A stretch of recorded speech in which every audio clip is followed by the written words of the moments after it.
Penn State 38, SMU 10. It was a statement victory for the Nittany Lions, but more importantly, it was a reminder just how good the defense is.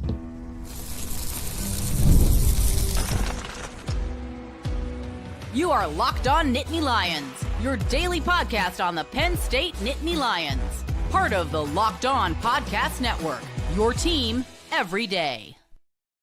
And as always, thanks so much for making Locked On Nittany Lions your first listen and watch every single day. My name is Zach Seyko. I'm your host of this live show as Penn State dominates the SMU Mustangs 38-10 the final. I'm going to talk about the defense, other initial takeaways from this game, and then get into the Fiesta Bowl, Boise State, and how Penn State could honestly have a similar margin of victory against the unsuspecting Boise State Broncos here. Let's talk about it all. First and foremost, the defense, the way that it performed from start to finish. That is an SMU offense that does not go away. And yes, they are prone to committing turnovers, but you still have to get them to force those turnovers. You have to force those turnovers out of them. And Kevin Jennings looked lost at times, and the SMU offensive line couldn't handle any of the pressure. That was the full vintage Tom Allen Penn State defense that everybody should be reminded of, frankly. And we're live here in the Beaver Stadium press box. So if you got a comment, a question, a reaction to this game, let me know, because we're going to react to your reactions also on this show. But I think this was a reality check that was much needed for a Penn State defense that allowed 45 points to Oregon. May I remind everybody that is Oregon. That is an elite offense. That is a top 5 offense in the country. And sometimes the game just goes that way. But for Penn State, returning home, definitely the responsibility was on Tom Allen and Penn State's defense to have a bounce back type of game. That they were held to, hey, you got to make a statement here. And they did just that, because I'm looking across the defense, and it was uncharacteristic. I don't think Oregon should have scored 45 points at the end of the day. They did, but this defense has Abdul Carter, Denai Dennis-Sutton, Zane Durant, Devon J. Thomas, Tony Rojas, Kobe King. All of these guys that I'm naming have futures in the NFL. Whether they're a first-round pick like an Abdul Carter or players that still need to prove themselves, they have futures in the NFL. Go to the back end of the defense. A.J. Harris, Zach Wheatley, Jalen Reed. So you're understanding my point, is that there are NFL caliber players all across this defense that Tom Allen has to work with, and it showed up today against SMU. Kevin Jennings was flustered. This SMU offense did not get into rhythm whatsoever. And part of it had to do with, yes, the weather. Part of it had to do with the impact of Beaver Stadium, the crowd. And it also had to do with the game plan that Tom Allen put together. Different blitzes, different disguises, stuff that we talked about in the preview show leading up to this game, that if you can get Kevin Jennings flustered, he will self-destruct. And he absolutely did that. And then some. Two pick sixes in this game. I mean, the linebackers, honestly, for a group that had a lot of concern coming into the season, and frankly, they never broke away from that conception that they were going to be, that it was going to be an uphill battle for this linebacker group. But Dom DeLuca and Tony Rojas and Kobe King have really come on strong here down the stretch of the season. I think what's also most important here is that in a game where the offense doesn't play at its best, you can still rely on the defense. Penn State is still able to rely on its defense to get the job done. So that's what is so great about this Penn State football team this season, and why I can sit here with confidence in the Beaver Stadium press box, which will no longer exist after today's game, because they're going to do the remodeling and everything. But as I sit here one final time in this version of the Beaver Stadium press box and think about the fact that Penn State continues to win in a variety of different ways. They are at SMU, why they are a good team, a good enough team to get to the college football playoff, but not an elite team, not a contender, is because they can only win a certain amount of ways. Penn State can win a defensive struggle. They can have the defense take over games. The offense can get into a shootout. And no, they didn't beat Oregon, but they were right there. They can win that way. Penn State can win more ways than just one. Whereas SMU needs to get into rhythm, play up tempo, and Penn State just took all of that away. SMU was huddling. SMU was taking its time. Tom Allen and this Penn State defense really threw the Mustangs off. And at the end of the day, the SMU did not have enough horses to keep up with Penn State. But it was refreshing to see that, yes, the defense can take over a game and win the game for this Penn State team, because more often than not, it's been this offense. It has been Andy Kotelnicki. It has been Drew Aller. You look at USC. You look at the games where you look at the game, the Big Ten championship, where they lost, but the offense kept them in that. And now the defense made a statement of its own saying, we can take over games, we can win, we can even score points. Because I think back to the Wisconsin game, where Penn State's defense, Drew Aller goes out, and yes, Bo Pribula, not with the team anymore, but helped close out that game. It was the defense that swung momentum back in the favor of the Nittany Lions. So may I remind everybody, if Penn State didn't do that today for you in this 38-10 victory, is that Tom Allen is a great defensive coordinator. This Penn State defense is elite when they are fully healthy, and they're not, because they're still missing KJ Winston, but this is a top 10 defense. Look at the statistics. Look at my favorite statistic is yards per play. And right now, Penn State has a top 10 offense and defense in terms of yards per play and yards per play allowed. That is a recipe to make a deep postseason run. That is the bigger picture here. They can make a deep postseason run. Yes, they're playing SMU at home, and they just won convincingly, a victory that they absolutely needed because, Penn State is fraudulent. They played an easy schedule. Should they have even been in a home playoff game? Should they have even hosted? And Penn State put all of that to rest, and the defense deserves a lot of credit there because the offense deserves a bit of due criticism, but at the end of the day, it's circumstantial. SMU's defense they have a top 3 run unit. So Penn State's ground game still did good enough. And like I said, the offense didn't need to be at its best today. But just because I talk about how the elements and the weather and the conditions affected SMU, they affected Penn State's offense as well. It is not ideal to play football, to run an offense in what ended up being a real feel of 15 degrees. And it was probably colder on the football field. So it was a high of 30, but then you factor in the wind. Then you factor in the wind chill, right? And the real feel goes from 15 down to 10. And honestly, if you've ever been in Beaver Stadium and sat at a home football game for Penn State in Beaver Stadium, it gets about 10 degrees colder than the temperature actually says it is. So honestly, the real feel might have been 5 degrees at the end of the day for both teams. It is hard to throw in the wind, in the elements. There was no snow today.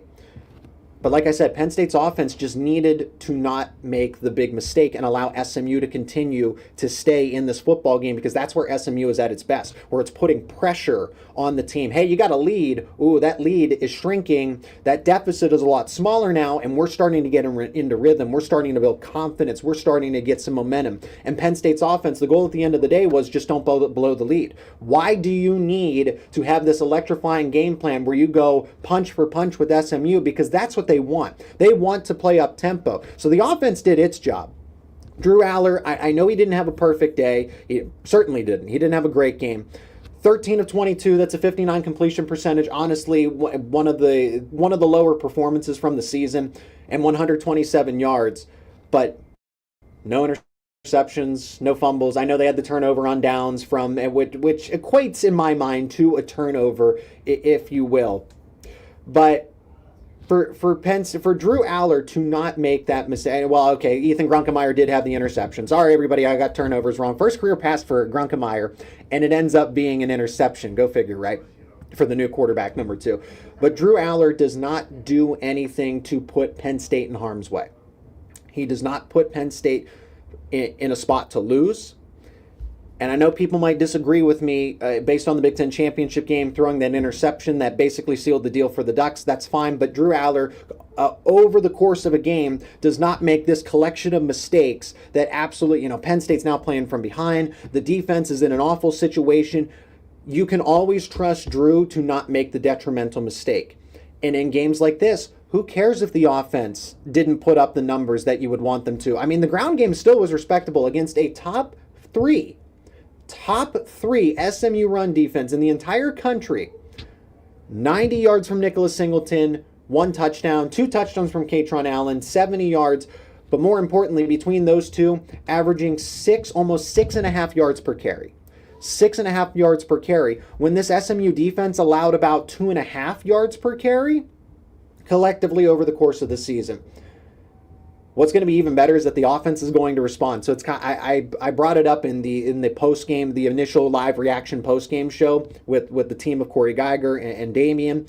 If you missed it, you can go check it out for that instant live reaction. But I've had some time to coordinate my thoughts here and thinking it through. The offense now, the pendulum's going to swing back. Because just like the defense gave up 45 points and the pendulum was all the way over here and you're thinking the defense is terrible, and then it comes back around and reminds you, hey, this is a top 10 group. They just had a bad day. Same thing with the offense.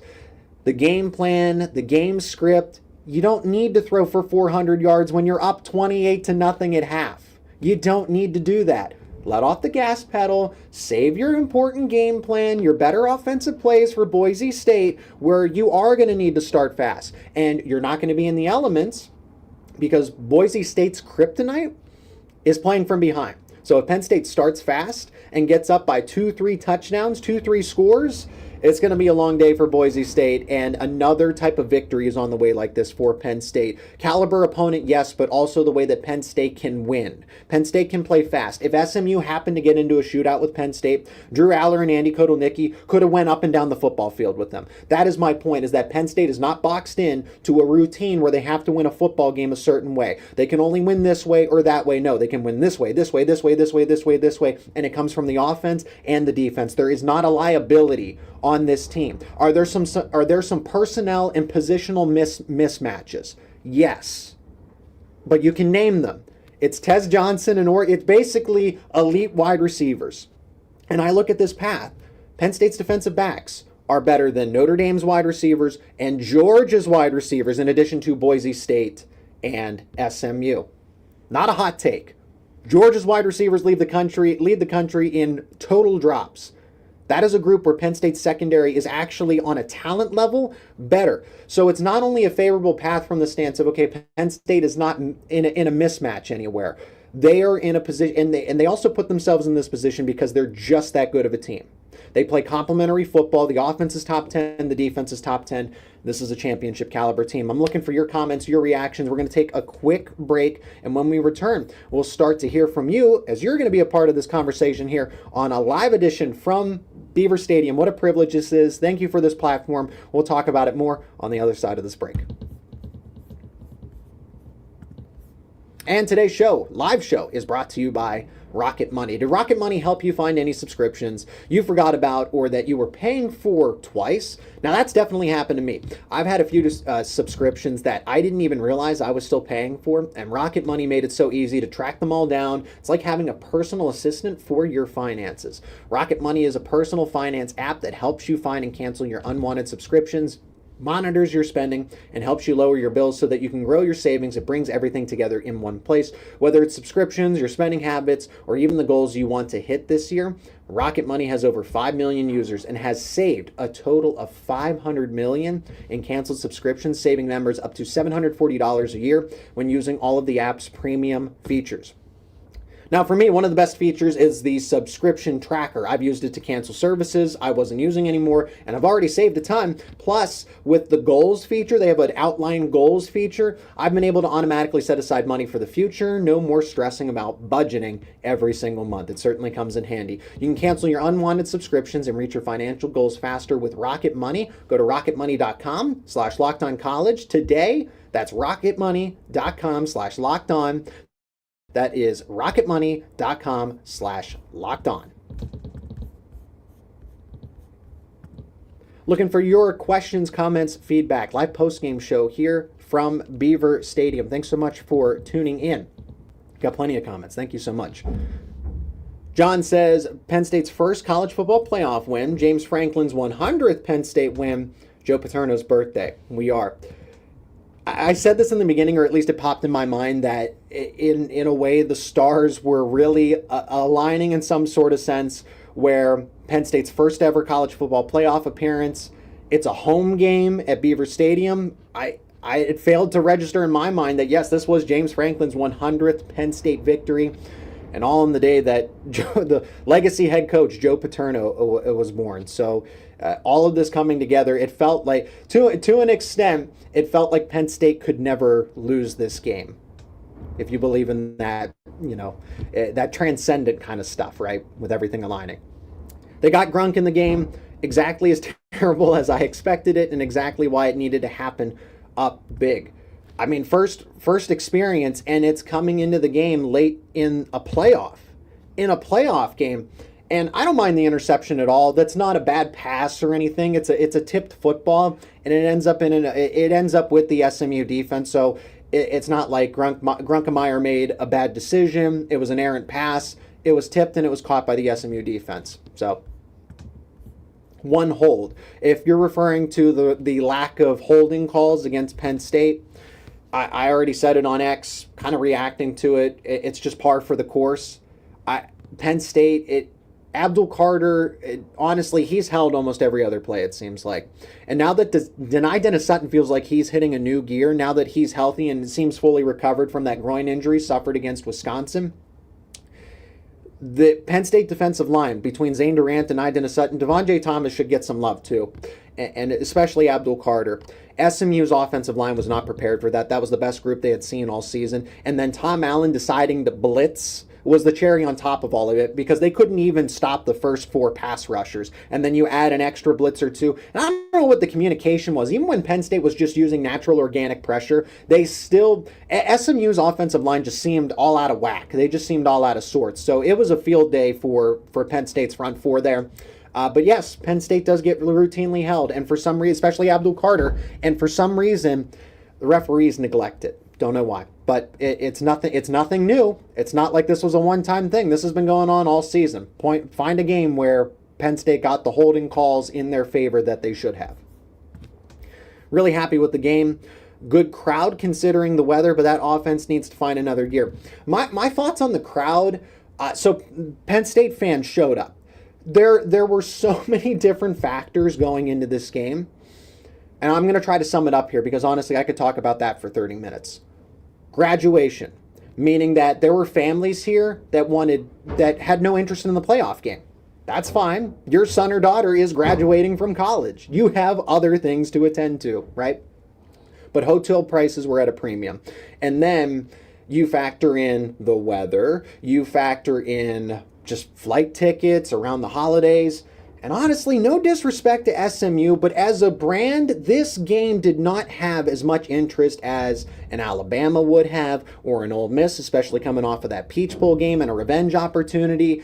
And I don't think SMU wanted to travel. I don't think a lot of SMU fans coming from Dallas, Texas. Then you got to pay those hotel prices, or you can stay out of the area. You don't pay as much for hotels. So now I'm getting into all the economics of it. Bottom line is that I don't think the reason tickets were so cheap, or the question that, they're going to get 60,000, 70,000 fans for a playoff game, would never cross my mind for one moment. I would never doubted the fact that Beaver Stadium was going to be filled. Was it max capacity? Was I expecting that? Absolutely not. Ballpark was 108,000 for me. But it ended up being 106, so a little bit off here. But that had to do with the fact that, hey, look, SMU compared to Alabama or Ole Miss did not get those extra Penn State fans. Also, Alabama and Ole Miss are going to travel and have bigger fan bases than SMU. It's the brand. It had to do with the build-up to this game, and SMU wasn't going to bring that juice that an SEC team would. You combine that with the fact that $1,000 hotel rooms in State College, or get a rental car and drive and pay $100, $200 for a room outside of the area. You buy a rental car, you're spending tons of money anyway. That is why ticket prices were so cheap, because supply and demand, they were available because hotel rooms weren't available, and it's around the holidays. I don't blame people. I don't blame SMU fans for not wanting to be here when the real feel was 15, but there were plenty of Penn State fans. So that's my take on the crowd. It had to do with the brand. It had to do with the fan base. This game, out of all the playoff games that are here in the first round, this one had the least notoriety of any of them. A few guys still missing tackles, going to be costly against a bouncy back like Ashton Genty of Boise State. Okay, so we pivot to Boise State. I mean, there's really nothing else to talk about when it comes to SMU. That game's in the past, 38-10. Who cares? It's a 1-0 mentality. You got to move on to Boise State. I know Penn State's going to collect itself. They're still thinking about SMU, and then tomorrow they'll think about Boise State. But we can talk about Boise State, right? Boise State does not match up well with Penn State. Yes, the tackling issues are still apparent, but it kind of goes back to my point about the offense. I mean, I don't want to say who cares because I care. I have seen the tackling against Oregon, against Ohio State, and against Minnesota. It really showed up against Minnesota because how close that game was with the 1-point margin of victory. But the tackling is an issue, and I wanted to ask James Franklin on it. He said we'd like to tackle better, but our team's scoring? How many yards are they getting? And you know what? I don't have a rebuttal for that. I don't have a rebuttal for the fact that, yes, you held SMU to 10 points. So miss all the tackles you want because the turnovers, the big plays, and the tackles that you do make for loss. Let me look at the stats. Let me pull that up. Penn State had 11 tackles for loss, which totaled in that, and that includes sacks as well, 56 yards. SMU had 56 negative yards for those 11 tackles for loss. So the issues with missed tackles, yes, they're there, but they're not detrimental. You would like to see them get better, of course, but when Penn State's making these kind of big plays with turnovers and then combining, they almost make up the yardage. So what SMU got in a few missed tackles here and there, Penn State with the tackles for loss behind the line of scrimmage, sacks included, makes up for it. Yeah, they weren't breaking down an Overp Pursuit at times. I think that's Penn State's biggest problem. I don't think they wrap up the best. I think I saw Zion Tracy. This is just an example, and I don't mean to call him out, but head down and just kind of diving forward at a tackle instead of making a heads up, let me break down and wrap up. Just kind of coming in and with the head down and trying to make a big hit. And that's, you're going to miss tackles. And SMU is quick, agile, elusive. They're going to make you pay. Oregon will make you pay. Good teams will make you pay for that. But for the most part, I don't. It will be an issue for Penn State, but I think they're going to emphasize it going into the game that you have to, because of what Ashton Genty can do, they're going to focus on the fact that, hey, missed tackles, no, we don't want that to be an issue. I think they do Overp Pursue at times. Sometimes Penn State plays too fast for its own good defensively, and honestly, I'd rather have that than play slow like molasses, right? I'd rather them be too fast and too aggressive at times than too conservative. But that's what the missed tackles, just poor form from time to time. I also think about it from this way.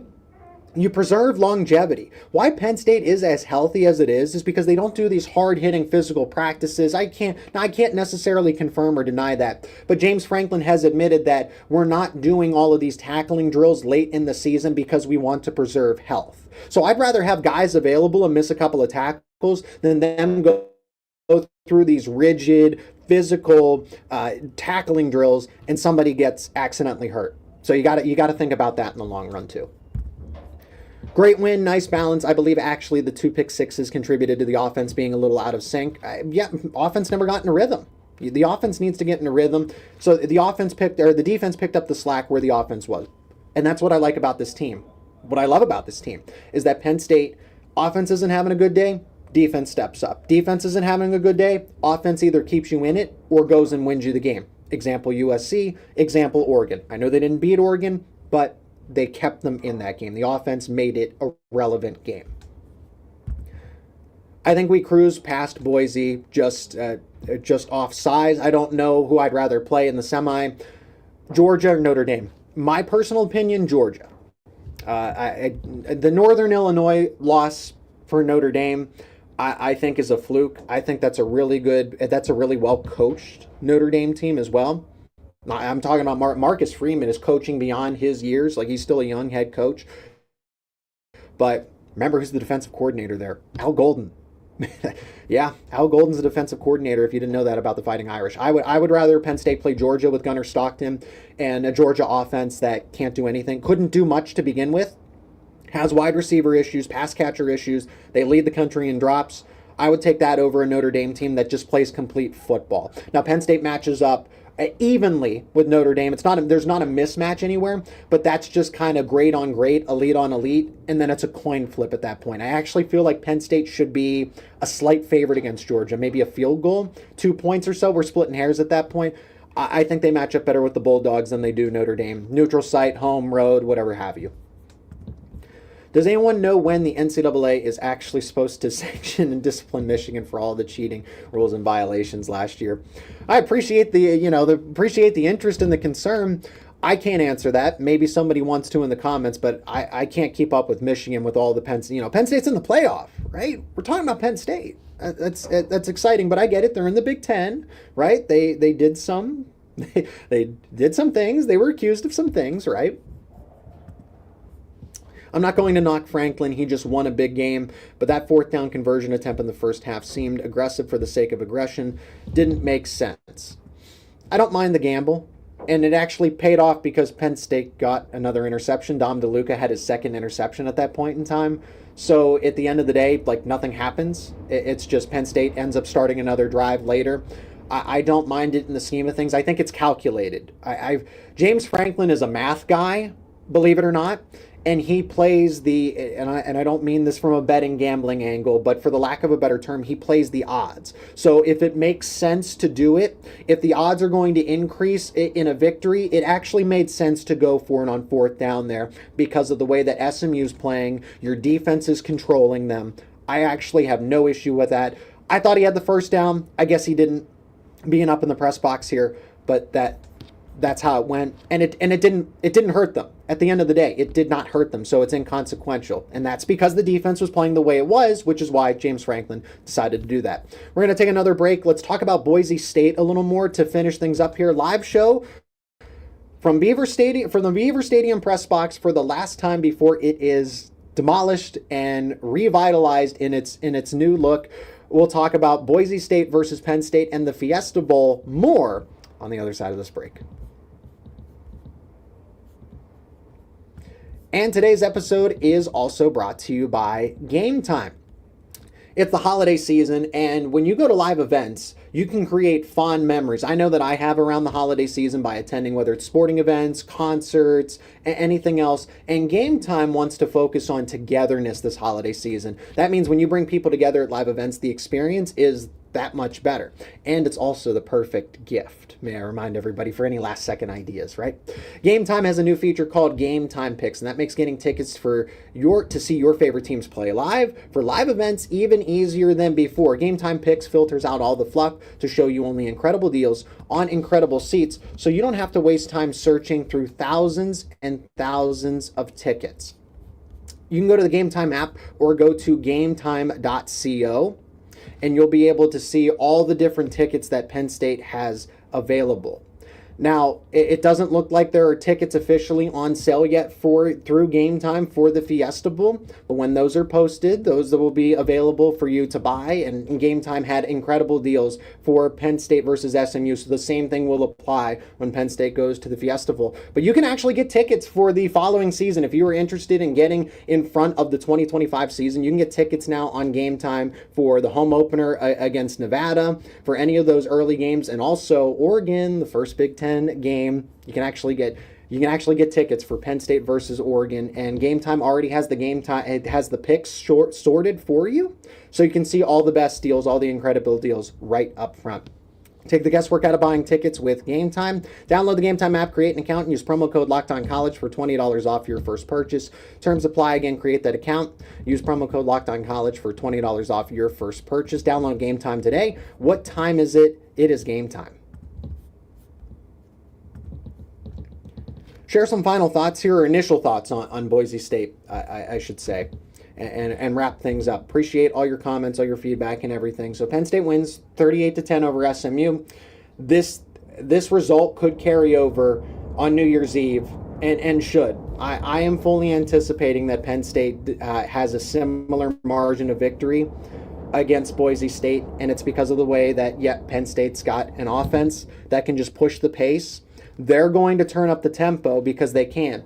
The way to beat Boise State is to get them away from Ashton Genty. You can't run the football. You can't go to Ashton Genty 30, 40 times if you're playing from behind, because then the clock becomes your enemy.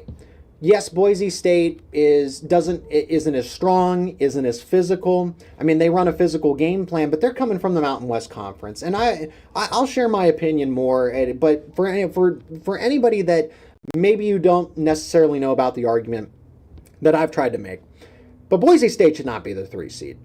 Boise State is A, not good enough to be the 3 seed, and B, is not deserving Everyone wants to criticize that Penn State played a weak level of competition. They had an easy schedule in the Big Ten Conference. Okay, they played 10 Power 4 conference games. Well, and honestly, played SMU and Oregon. They played 10 regular season Power 4 conference games. Boise State, aside from a close game against Oregon, okay, fine, impressive, right? It was a loss, but it was a close loss. Penn State played Oregon close. Boise State played Oregon close. Fine. But for the remainder of the season, they played lackluster group of 5 teams. And they won the games that were on their schedule. That's fine. But at the end of the day, the resume does not hold up for you to be a number 3 seed. So by proxy, you want to talk about any lucky teams, Boise State being the 3 seed because they exist in the Mountain West Conference, that is luck. Penn State getting the 6th seed, sure, it's a favorable break, but you want to talk about luck. Getting the 3 seed and getting an automatic bye into the quarterfinal to the Fiesta Bowl because you play in the Mountain West Conference and other teams had lost and weren't ranked above you. They gotta change some things in the. I won't go on that tangent about how the college football playoff needs to reassess how they rank teams and everything. But my point being is that Boise State is not the 3 seed. They are not deserving of the 3 seed. They should have been the 10 or 11 seed, maybe even the 12 seed. I don't know, but this should have been, Boise State should have been the team that Penn State was playing as opposed to SMU, depending on how you redo the rankings.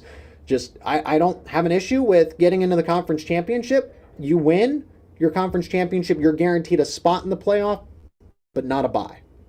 Not a bye. It should go based off of rankings after that because Boise State is not the 3rd best team and should not be a 3 seed. And, oh, well, they won all that. They didn't earn it. Look at the schedule, look at the body of work, the competition. You want to criticize Penn State? You want to criticize SMU? SMU played at least the ACC in Power 4. Boise State played against the group of 5 and beat up on lackluster competition throughout the season. Penn State would have won every single game in the Mountain West Conference by at least double digits. And it's going to show up. So the Boise State matchup, Boise State is dependent on Ashton Jeanty being able to run the football as many times as possible. They basically, defense is solid, defense is good, respectable, but I want to see the defense when Ashton Jeanty and the Boise State offense can't bail you out and give you a break on the sideline for 12, 15 play drives and run out the clock and shorten games. That's what Boise State's going to want to do. They can't go toe-to-toe with Penn State's offense. Oh, well, Penn State struggled against SMU. Fine. But I don't believe in one game doesn't define an offense, one game doesn't define a defense, one game doesn't define a team. So just because Penn State's offense struggled today doesn't mean they'll struggle against Boise State on a neutral site indoors at the Fiesta Bowl. Penn State very well might win 38-10, if not by more. Boise State does not have, like the pun I made with the Mustangs, they do not have the horses. I'm going to use it again. They do not have the horses to keep up with Penn State. So Penn State, what they're going to do is they're going to come out fast. They're going to play fast. They're going to try to build a 2-3 score lead. And then Ashton Jeanty's taken out of the ball game by game script. You cannot run, well, you can run the football, but it's not going to be a successful game plan if you want to run the football when you're down by 17, 21 or more points. That's not a recipe to come back and win a football game. And then that plays right into what Penn State wants to do. Beef up the pass rush, use some blitzes, get the quarterback uncomfortable. So Boise State is, if Penn State had a weaker run defense, I would say, yeah, Boise State maybe is in line for an upset, but this is one of the last teams that Penn State or that Boise State would want to face in this situation. Penn State is going to run circles around them. I would not be surprised if that's 24-3 at half maybe. Maybe they get a touchdown and it's 24-7. And then playing from behind the entire time is not going to work for Boise State. So that's how you beat Boise State. Penn State from a talent standpoint, from a coaching standpoint, all the boxes are checked here. This is why it's partially a favorable path, but it's also because Penn State is just that elite of a team. We're talking about, oh, Penn State, because they're a mismatch. They are a nightmare for for a lot of other teams outside of an Ohio State and an Oregon.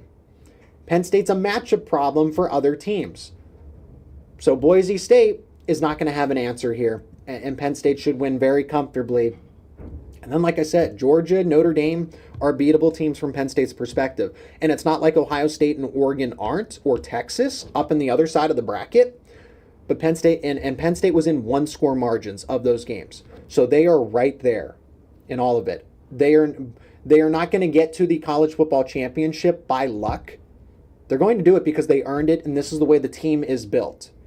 It helps that you play SMU at home and then go to Boise State because you're going to get to the semifinal. But they are capable of beating Notre Dame. They are capable of beating Georgia. They are capable of beating Texas, Ohio State, and Oregon. If Oregon won by 3 scores and Ohio State won by 3 scores here in Beaver Stadium, I'd say, you know what? This just isn't Penn State's year, and that's why Drew Aller's coming back. They can regroup for 2025. No, they can win now. They are a contender now. If those games were well out of reach, I wouldn't be as confident in the Nittany Lions. But all of those games are coin tosses. Penn State ties the game. Drew Aller doesn't throw that interception. Ties the game in the Big Ten Championship. And then what? We might be talking about something completely different. They can beat Oregon. They can beat Ohio State. And they're not overmatched by Notre Dame or Georgia. And honestly, I'd argue that they are the favorite in both of those respective games. Small favorite, but they should be a favorite. I think that's where we can wrap it up here in Beaver Stadium. I want to take the time to thank you all so much for allowing me to have this platform to talk about Penn State football, Penn State basketball, Penn State wrestling, all of it. Thank you to all of you for joining these live shows, contributing your comments, your feedback, your reactions to these games, your questions as well, to try to answer things about Penn State football. This could be a magical run here. If Penn State versus Notre Dame, I'm already and forgive me for looking past Boise State because of the want-to-know mentality. I'm going against it. Sorry, James. But the idea of Penn State, Notre Dame in the Orange Bowl, all the historical implications, right? That's just setting up alumni. Everybody's old fans, young, new Penn State fans are going to enjoy that one. That is going to be one for the ages, but it's still, and Notre Dame's not a lock to get there. Georgia would be a fun opponent as well. But it's because that they match up so well with Boise State that I'm confident we will see Penn State in a semifinal. We're going to talk about this game more. We're going to preview what's to come for Penn State football, wrestling, basketball, all of it. That's why it's called Locked On Nittany Lions. Again, thank you so much for this platform. If you're not already, become an everyday or subscribe to Locked On Nittany Lions. It helps me out a ton. It helps you stay informed with everything that Penn State is up to as we do daily podcasts on this channel Monday through Friday. And I will talk to you all very soon here on Locked On Nittany Lions. Thank you. This is one final time from the Beaver Stadium press box as this is going to be torn down and reinvented with the new stadium renovation. So this is the last time for any of us. Thank you so much, and I'll talk to you very soon once again here on Locked On Nittany Lions.